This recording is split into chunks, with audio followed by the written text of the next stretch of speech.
I couldn't put my finger on it until I realized exactly what the problem was. The problem was this movie is Phoebe Waller-Bridge's Golden Fleece story, and Indiana Jones is just living in it. That's what this movie is. It is her Golden Fleece story, and she just needs to use him to get the thing that she needs to get the dial of destiny.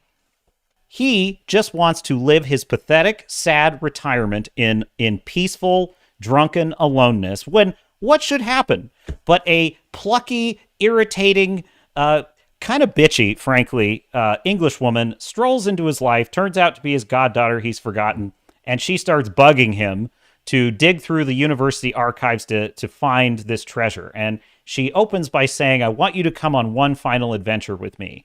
And he says, "Why would I do that?" This is an important point of the film. I'm sitting here listening to this conversation where she's trying to persuade him to go on an adventure to recover the dial, and he says, "I don't want to do it. No, why would I do that?" And she's like, "I'm not doing a very good job of persuading you, am I?" And I can't help but think, my God, this woman's forehead. It is freaking huge. It is like, well, I'm not doing a very good job, am I? And I'm just like, and then she's got a mole, and I'm like, mole. And I couldn't help but think, why is Indiana Jones so freaking bored with the idea of archaeology? Why is he so bored of that? Why is he so unhappy about the idea of archaeology? Oh, because his son died and Marion left. Fine. But Captain's Log, previously on the Captain's Cast live stream, live every Thursday and Sunday with me, Captain Garrett. Why don't we just jump right into my review of Indiana Jones and the Dial of Destiny. I'm a great fan of Blake Snyder, the screenwriter, and his book, Save the Cat. And I've mentioned this before. In Save the Cat, he explains exactly how the Swiss watch of a story works. And in it, and if you're a writer, I recommend you get this book. In it, he gives you 12 genres for every movie, and each genre has a beat sheet. Now, these are not the traditional genres of like horror, science fiction, etc. This is his genre system of how to evaluate the actual story structure. Indiana Jones is a Golden Fleece story. I'm talking about Raiders of the Lost Ark, Temple of Doom, and Last Crusade, right? Its name pays homage to the Greek myth of Jason and the Argonauts. It's usually a road trip, such as O Brother, Where Art Thou?, Planes, Trains, and Automobiles. However, sometimes the journey can be more of a spiritual one, Chariots of Fire, Bad News Bears. Golden Fleece stories contain a road, which can span oceans, time, or even down the street as long as growth occurs. It contains a team or a buddy, hello Marion, Raiders of the Lost Ark, which our hero needs to guide him or her along the way, and a prize, which is sought, and the Ark of the Covenant, which is primal, a return to home, a treasure, a regaining of one's birthright. Here are some examples of a Golden Fleece story: The Wizard of Oz, Paper Moon, Saving Private Ryan, Ocean's 11, Maria Full of Grace, O Brother, Where Art Thou?, Reservoir Dogs, Tangled, Argo, Hell or High Water, and of course your captain's favorite, The Lord of the Rings. That may be the ode, that is the GOAT of all Golden Fleece stories, is Lord of the Rings, of course. Now, there is another genre, which is I'm a big fan of, by the way, but it is not the genre you were supposed to have with Indiana Jones. That would be dude with a problem.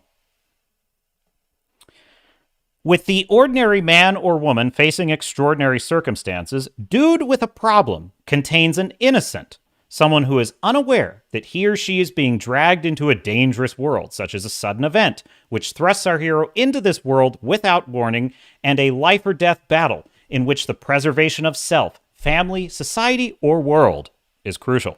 Most dude with a problem stories end with a triumph of the spirit, while some do not. So his example is Triumph of the Spirit would be the movie Alive, while some do not. The Perfect Storm, for example. Dude with a problem examples: Open Water, Breakdown, Lorenzo's Oil, The Man Who Knew Too Much, North by Northwest, Sapphire, Taken would be a dude with a problem. The Hunger Games, The Martian. Now, of course, my favorite dude with a problem story is Die Hard. Die Hard is the ultimate dude with a problem story. Now, I was trying to figure out what was wrong with Indiana Jones and the Dial of Destiny. And the problem was this movie is Phoebe Waller-Bridge's Golden Fleece story, and Indiana Jones is just living in it. The movie tricks you, though, because you feel like, because the idea is this is actually an Indiana Jones Golden Fleece story. And if you're not watching for it, it will lull you. Not you, my dear viewers. Any sailors and starnauts on the Swords and Starships channel, please hit like and subscribe if you haven't already. You know damn well the trick that's being played on you, and you see right through it. But our normie blue pill friends, they don't. And so I'm trying to help them in case they stumble across this stream. Now, what is Indiana Jones's story in this? Indiana Jones, in this fifth adventure, has a dude with a problem story. And his problem is that he's in retirement. He wakes up from another drunken stupor on his Barca lounger to the sad reality that his son died in the Vietnam War. Spoiler! His son died in the Vietnam War, and Marion left him because the loss, as he puts it in the film, broke them. Why did his son join the Vietnam War? Was it to impress his father? No, corrects Indiana Jones to Phoebe Waller-Bridge. He joined to piss his father off because, of course, he hated his father, and he hated his father so much because his father's such an asshole that he joined the Vietnam War and got killed. And, of course, Harrison Ford, he hates the Vietnam War now, which is fine. Sidebar, I wonder when the woke writers that write this shit will transfer their hatred of useless wars like Vietnam or Iraq to a certain current proxy war, shall we say. Isn't it funny? Isn't that funny? Do these same woke writers want to protest against the Ukraine? Anyway, in Act 1, she shows up. She needs to get the dial. The bad guys, Schmidt's goons, show up, and they shoot the professors in the university because they just happen to stumble upon them rifling through Indy's things. And so a shootout ensues. Phoebe Waller-Bridge takes what she needs from Indy and runs. Indy is left with his dead colleagues on the floor at his office. He calls the police, leaving a bloody thumbprint just right there on the phone. And now he has inadvertently been framed for murder, right? So the whole impetus of the plot is that Indiana Jones must chase Phoebe Waller-Bridge around the world in order to drag her back to clear his name. By the way, they totally dropped that whole plot element about 40 minutes into the film. It just disappears. They never deal with it again. This whole idea that he's going to be framed for murder. And I'm thinking, see, this is not a Golden Fleece story. This is a dude with a problem story, and the problem is the forehead. The actual quest is Phoebe Waller-Bridge wants to get the Dial of Destiny. Now, why does she want to get it? My dear sailors of Stardust, she wants to get it so she can sell it to the highest bidder because cash is king. Also, she lectures Indiana Jones and wags her finger at him for being a grave robber.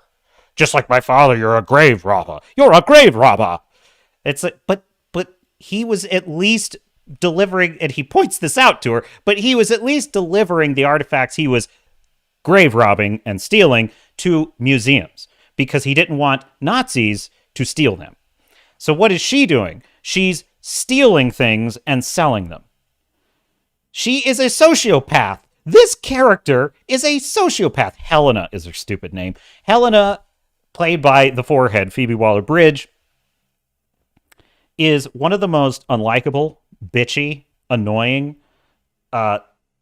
completely uninteresting characters. This movie, you can tell, this movie wants this to be her adventure so much. This movie wants her to be the next Indiana Jones so much. Let me explain something about Phoebe Waller-Bridge. There are plenty of women who can play a great action female hero.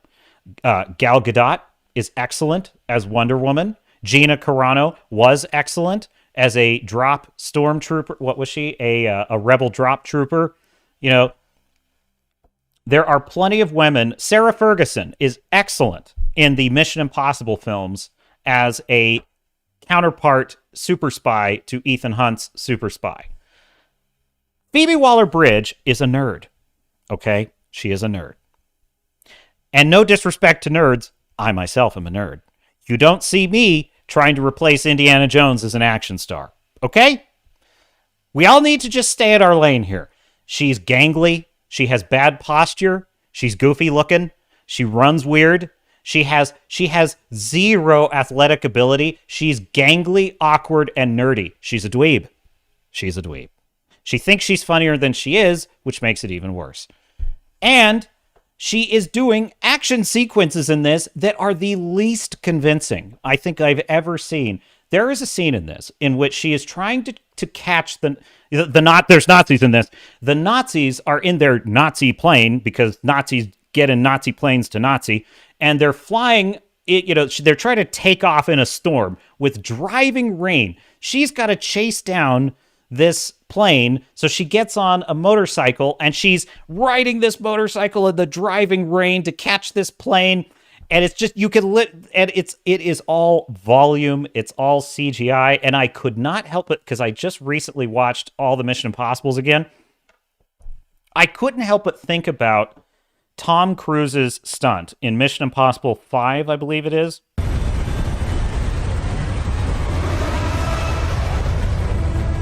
It's a nail biter, right? Because he's hanging onto this plane for dear life. Now that is thrilling. That is incredible to watch.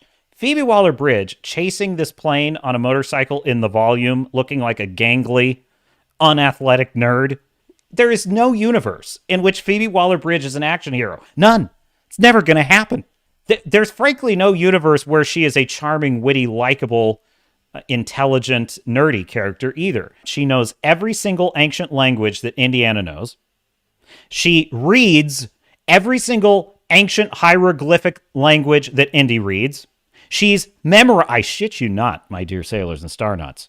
Please like and subscribe. She has memorized her dear old dad's journals, so she has them committed to memory. She is an expert in archaeology and is literally able to answer all the questions he asks in his class when none of his other students are able to answer them. So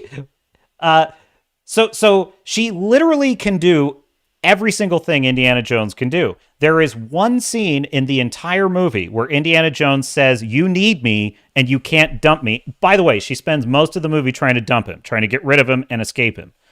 And he spends most of the first 2 acts chasing her. And there is one scene where he says, "You need me, admit it." And she's like, "No, I don't need you. I don't need you. I'm a strong, independent woman." I'm paraphrasing. And do you know the reason that she needed him? Was it an ancient secret that he knew? No. Was it a language he speaks that she doesn't? No. Was it historical knowledge of a location that she couldn't possibly know? No. Was it his knowledge of his good friend's journals? No, because she memorized them, if you don't recall.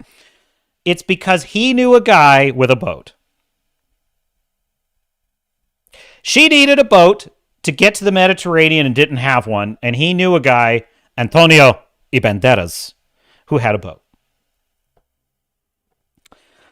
The Dial of Destiny, ladies and gentlemen. This movie is so stupid. Oh my God, the more I think about it, the more I hate it. There's no comparison. Like, do you know why I can see Tom Cruise hanging onto a plane and I feel physically terrified? It's possible because Tom Cruise is an actual professional.